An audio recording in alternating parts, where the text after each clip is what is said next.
This is Agriculture Today, and I'm Shelby Varner with the K-State Radio Network. Kicking off today's show is K-State wheat production specialist Romulo Lollato on how to identify first hollow stem in wheat and why cattle need to be pulled off from grazing at that stage. Dennis Carlson, Assistant Fire Management Officer with the Kansas Forest Service, continues the show with reminders for prescribed fire as people might be preparing. With the gardening season getting underway, Cynthia Domenghini, a horticulture and garden management instructor at K-State, rounds out today's show by providing tips for improving gardening safety and wellness. That and more is coming up ahead on Agriculture Today.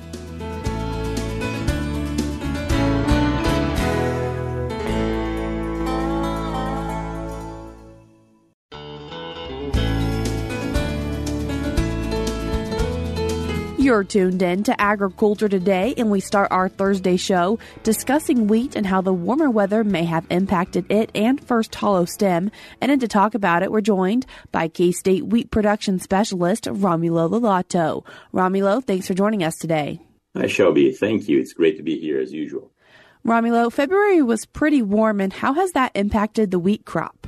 Yes, we have had a fairly warm winter, right? And usually when we have this warm winter, as long as the crop is able to vernalize, meaning that we had enough weeks of cold temperature there, it can actually cause some early spring green up, and the crop can actually start growing perhaps a little bit sooner than what we would like it to.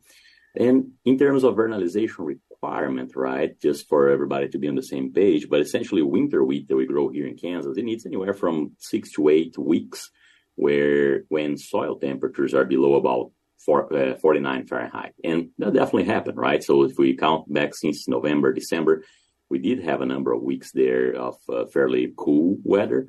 But overall, it was a warmer than average winter, especially towards the month of February there, right? And so this caused a lot of the wheat to green up around the state and caused some concerns around with the growers as well. And is some of that concern possibly that if it gets really cold, it could impact the wheat? Yeah, so I think that there's a few different concerns there, right? One of them is, the wheat is ahead of schedule, right? And so, and we're far away from our last freeze at this point in time, right? It usually doesn't happen until sometime there in early May, late April, depending where we are.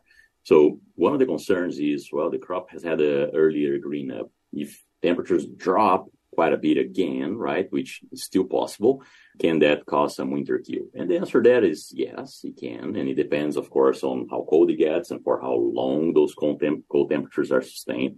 But definitely winter kill is not off the table yet because the crop has its highest winter hardiness when it is in the middle of the winter there in January, early February. And from then, as temperatures start to warm up, day lengths start to increase as well.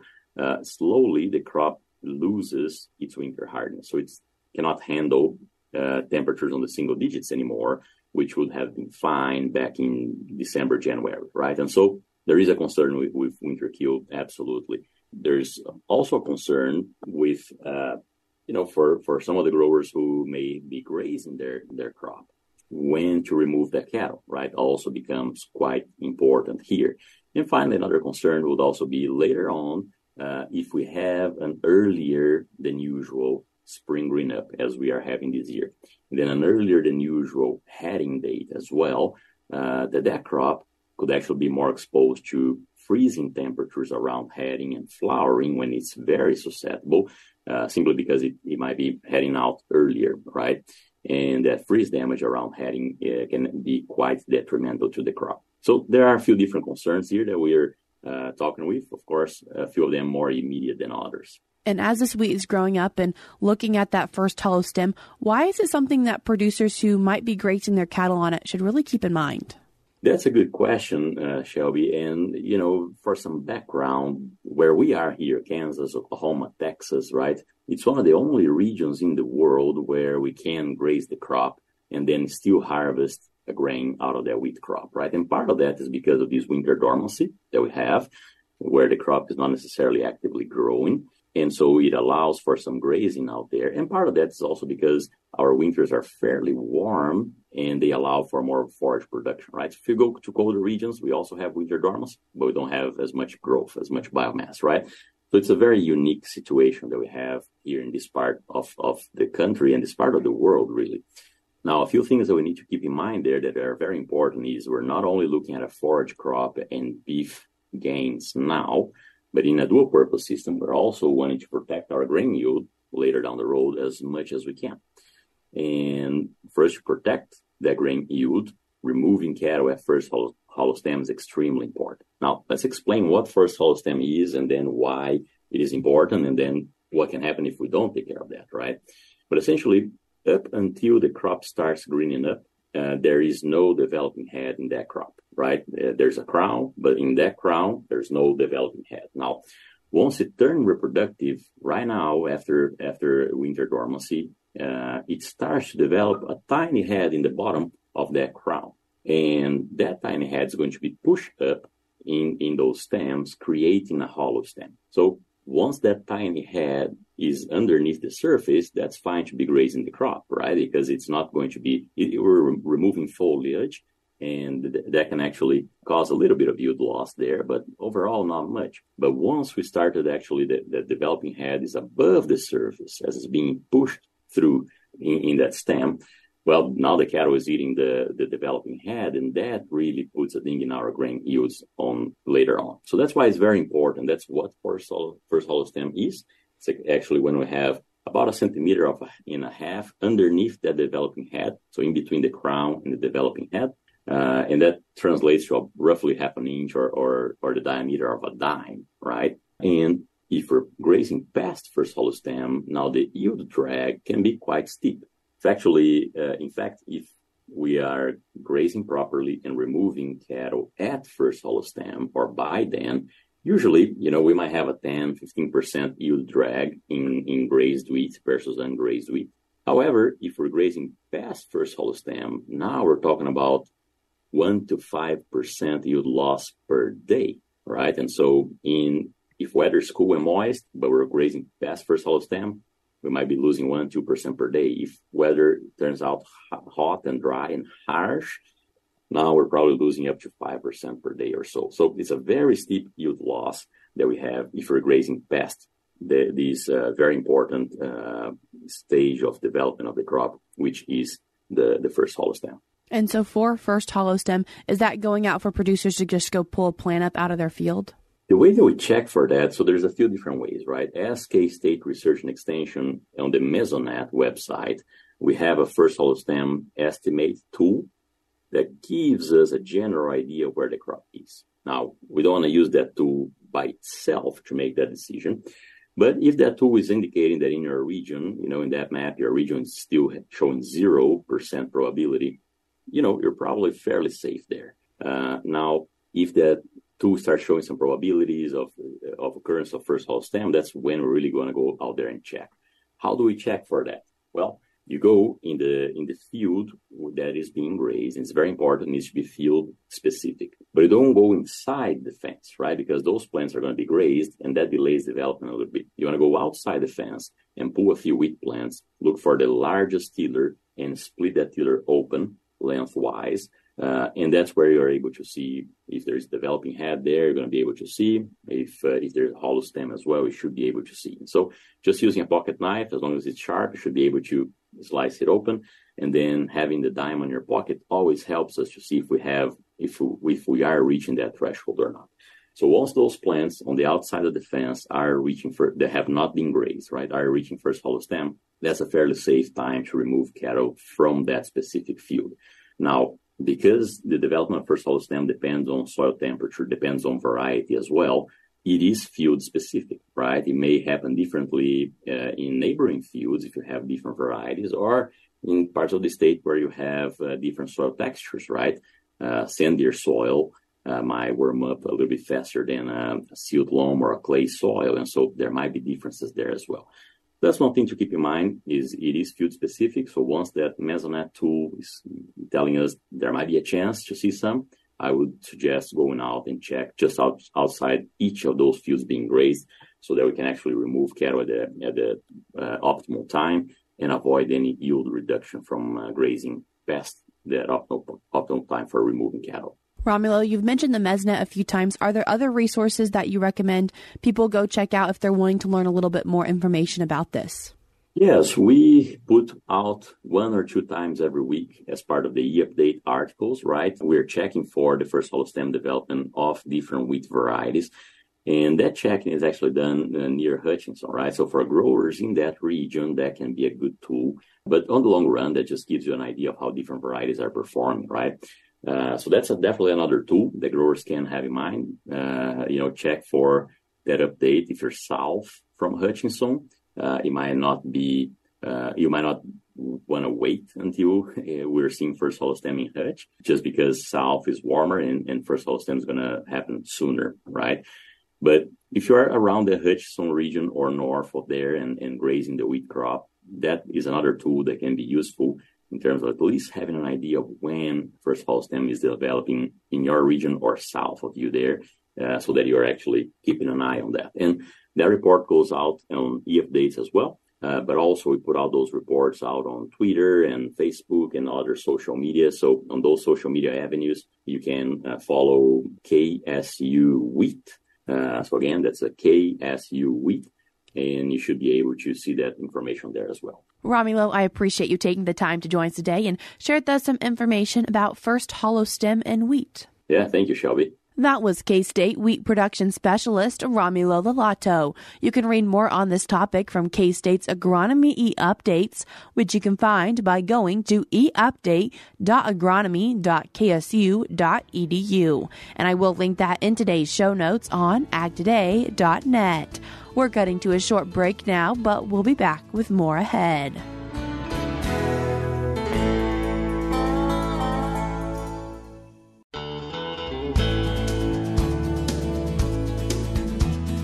You're tuned in to Agriculture Today, and we continue our show talking about prescribed fire. And then to talk about it, we're joined by Assistant Fire Management Officer with the Kansas Forest Service, Dennis Carlson. Dennis, thanks for joining us today. Thank you for having me. Dennis, as we're talking about prescribed fire, before you even light anything on fire, there's a lot of things to do and think through before that. And one of them is your management objective. Yep, and that's one of the key, because our management objective is going to be quite, I would say, diverse across the entire state. It could be, for those ranchers who are looking at weight gains on their steers, and then also the wildlife aspect of it we look at.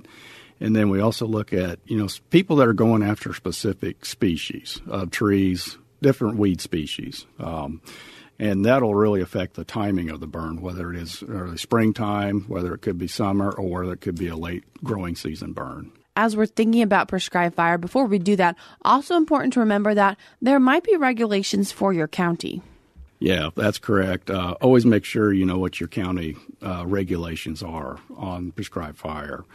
Some counties do require permitting processes where you actually have to sign up online, get a burn permit, and then the day of the fire, you call in that burn permit. Some counties calling in that burn.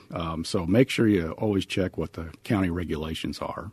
Something else that people should probably check before they start burning things is the weather. Yeah, weather is one of the critical keys here in Kansas with prescribed fire.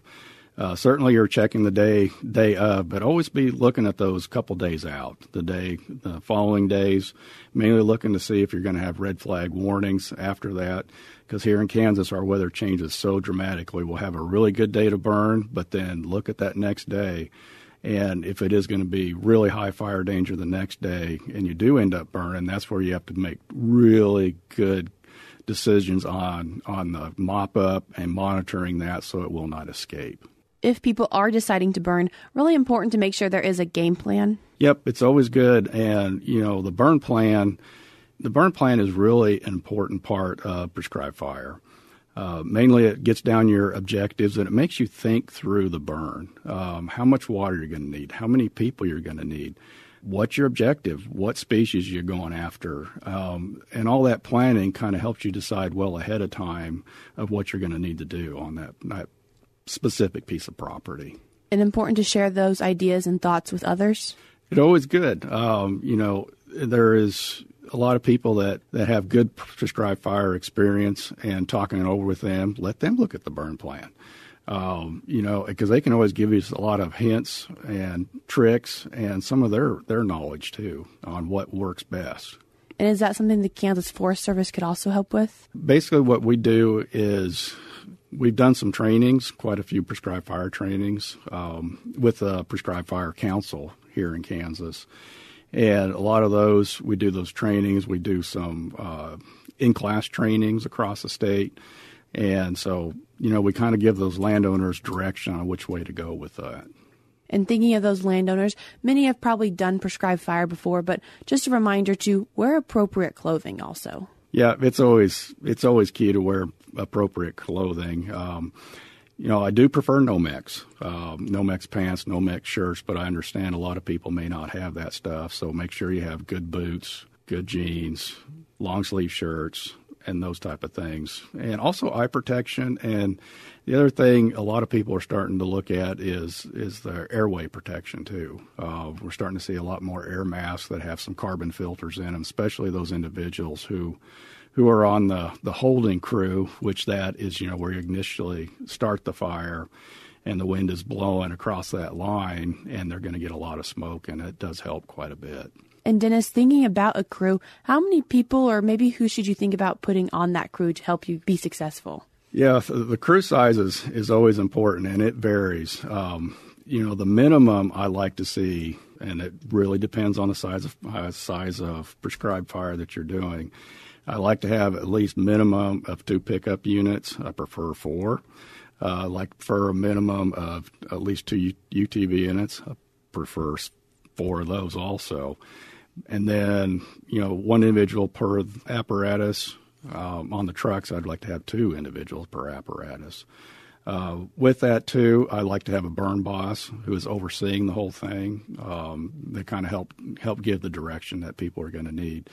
And when people, how many people do you need? I always say as many people as you can, because even you get a lot of people and they say, well, they're not going to do a lot, but they learn from those prescribed fire. Every time we do a prescribed fire, people are learning. They get experience, and that helps them, in the future too. And for all those people, really important to be able to effectively communicate with them? Yep, and effective communication is critical on these. I prefer radio communication, and that way everybody on that prescribed fire has knowledge of what's going on as far even around the borders of that prescribed fire. Some people use cell phones, but then we run into coverage issues, and then we also run into that issue of people may not hear what's going on in another area that they may need to know about. The opposite of fire is water, so how much water do maybe people need to have with them? Yeah, I usually joke with people on this and say, as much water as you can. It's easier to dump water than it is wish you had it. Our spring burns, they do require quite a bit of water. And like I was talking a little bit earlier with those pickup units, I like to have at least, a couple tender units there too, just to supply that water, or strategically put them in locations as the burn goes on, and those people who are doing the wet lining and stuff can refill easily because you've already got them pre-positioned where, down the lines. As people are getting their fire kicked off, what should they do first? Usually I always like to do a test burn. A test burn is where you have everybody together, you have your water supply, have some people pull out the hoses, and you do a small area of a burn and make sure you're going to meet your objectives for that day. And then from that point, you're always starting on usually the downwind side. So, the fire's going to be backing into the wind. So from there, your igniters are starting, and then you like to, widen that blackout as much as you can. The problem areas I usually see are corners, or I would say kind of the U shape, or anything that's not straight. Those areas usually cause problems because as fire gets going, it starts to react with each other and then can increase intensity. And the way to deal with those is what we call, basically burn those areas where you just take small strips back and forth, small strips, and get those areas sealed up so they're not going to cause an issue. And in the process of burning, are there things they should be extra watchful of? Yep. Usually when you're first starting, always extra watchful of any embers kicking across the line. And that's why I like to have as many UTVs as possible. So they're constantly going back and forth, looking for spots coming across that line so they can attack those real quickly. And some of it does deal quite a bit with humidities. As we get lower and lower in our humidities, our spotting potential significantly increases. So once we hit that 30% humidity threshold and start dropping below that, it really starts to spot and can produce quite a bit of embers. And then those embers at those low humidities can easily recatch something else across the line on fire. Typically 25%. I don't like going below 25% with prescribed fire. If things do go south, really important to remember that it is okay to call 911 for your fire department. Yep. If something weird happens, and we've seen, just some odd things happen, my advice is call them early. The worst thing to do is let it get really big and then finally call. A lot of times, especially if we're on the line and those that are patrolling back and forth on those UTVs, I always let them know that if they see a spot, let the burn boss know immediately and location of it. And if they need help, it may be a teeny little one, they can put it out by themselves and even communicating that. But if it's a bigger one, they're going to need other trucks assisting. Now, you got to remember, you've already got fire on the ground. So now you got a spot fire. So that's why you need as many trucks as you can, because there's going to have to be somebody holding that fire that you're setting and then somebody addressing any spot out there. But when calling, yes, sooner the better than to let it get really big and then finally call them. And rounding out today's conversation, Dennis, after hopefully a very successful burn, what are some things they might want to follow up with after that? Yep, follow-up is always key. We see, social media say, go check your burns. Well, exactly what does that mean? Yes, you can check it in the morning, but the key is check it in the afternoon, around that 1-2 o'clock time frame, because that's when the humidity is the lowest. And that's when anything that's smoldering near that line will start to present itself, and you can address those issues. Dennis, I appreciate you taking the time to join us today and share with us a few things to keep in mind when it comes to prescribed fire. Oh, thank you very much. That was Assistant Fire Management Officer with the Kansas Forest Service, Dennis Carlson. You can check out more information from the Kansas Forest Service by going to their website, kansasforest.org. Also, a great place to check the fire danger forecast is from the Kansas Mesonet. And to get there, you can go to mesonet.ksu.edu. That is mesonet.ksu.edu. I will link both of these websites in today's show notes on acttoday.net. We're cutting to a short break now, but we'll be back with more ahead.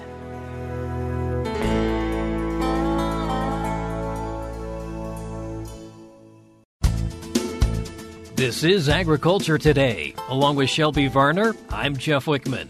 With the gardening season getting underway, Cynthia Domenghini, a horticulture and garden management instructor in K-State's Department of Horticulture and Natural Resources, says this is a good time to think about gardening safety and wellness. Cynthia, as we think about working in the garden or the yard, a lot of tools are involved, and some of the things that maybe we could do when we were younger become a little bit more difficult as we age. Are there some things we should keep in mind in terms of just the tools we have on hand? Definitely, and this is applicable regardless of age. Keeping your tools in good maintenance, making sure that your pruners are sharp and even your shovel heads are sharp is going to make every task when you use them much easier. There's also specific tools to facilitate gardening if you do happen to have certain challenges. There are cuffs that can be added to hand tools to make it so your grip is better. You can increase the handle size by wrapping tape around handles, and that also assists with grip. There are kneeling pads that you can use, which is a good idea for everyone. If you're going to be kneeling in the garden, you're putting strain on your joints. You're also compacting the soil by pushing your knees down into the dirt. So using a kneeling pad helps relieve that. There's carts that actually have a seat, and you can be in a seated position And there's some that even have wheels on them, so you can scoot yourself along the ground while sitting and planting or weeding, depending on what task you're doing. There's extendable handles, things like loppers, where you can reach without having to strain your body. You can just extend the handle and make it so that you have a further reach. There's also different materials that these handles are made out of, so you can get yourself a lighter weight handle and not put so much strain on your body. And one thing we do recommend is to be sure to test these tools out in the store before you purchase them. Carry them around, see what it'll feel like to be using this tool in the garden. And definitely when you think about doing these tasks out in the garden, kind of a practical advice is to plan your day. So consider the temperature of the day. And if it's going to be a hot one, get yourself out in the garden and getting those tasks that need to be done completed earlier before the heat really gets going. And pay attention to the design. Make sure that you've got wide rows that you can get up and down easily, that the stuff is fairly level and, I guess, smooth as well. Absolutely. If it's possible to have smooth pathways. I know some of our gardens, the pathways are natural, and so we have soil or we have mulch, maybe grass. As much as possible, though, if you do notice that there are small holes or obstacles, try to get those leveled out. The wide pathways are really nice because it can accommodate a cart where you can pull along behind you to gather debris, carry your tools without having to hold everything in your hands. Carrying too much in our hands can obviously lead to a fall risk, so being able to use our tools wisely is a good idea. And also just making sure that we're not taking on more than we can handle so that it's still a nice, relaxing atmosphere. That's right. We want gardening to be improving our well-being.